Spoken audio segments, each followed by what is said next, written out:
আজকে ইফতারের পর এত বেশি ক্রেভিংস হইতেছিল ফুচকা খাওয়ার জন্য, তো আম্মুকে নিয়ে চলে গেলাম ফুচকা খাওয়ার জন্য। আসসালামু আলাইকুম এভরিওয়ান, কি অবস্থা সবার? Welcome to my new blog. আজকে আমি ইফতারের পর আম্মুকে নিয়ে চলে গেলাম বাহিরে, কারণ আমার অনেক বেশি ফুচকা খাইতে ইচ্ছা করতেছিল। তো আম্মুকে বলে আমি দ্রুত বাইর হয়ে যাই। তারপর আমরা একটা কম্পিউটারের দোকানে যাই, বিকজ আমাদের কিছু কাজ ছিল এখানে। নর্মালি রাতের বেলা বাহির হইতে আমার অনেক বেশি ভালো লাগে, আর রাতের বেলা তো অনেক বেশি সুন্দর লাগে রামগঞ্জ শহরটাকে। সব কাজ শেষ করে আমরা চলে যাই ফুচকা খাওয়ার জন্য, যেটার জন্য মেইনলি আসা।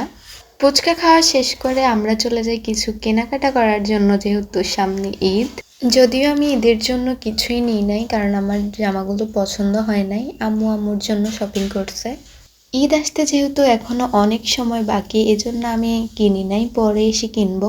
সবশেষে আম্মু বাসার জন্য কিছু ফল কিনে নেয়। তারপর আমরা চলে যাই বাসার দিকে। অ্যান্ড আজকের ব্লগটি এ পর্যন্তই। ভালো থাকবেন সবাই, আল্লাহ হাফেজ।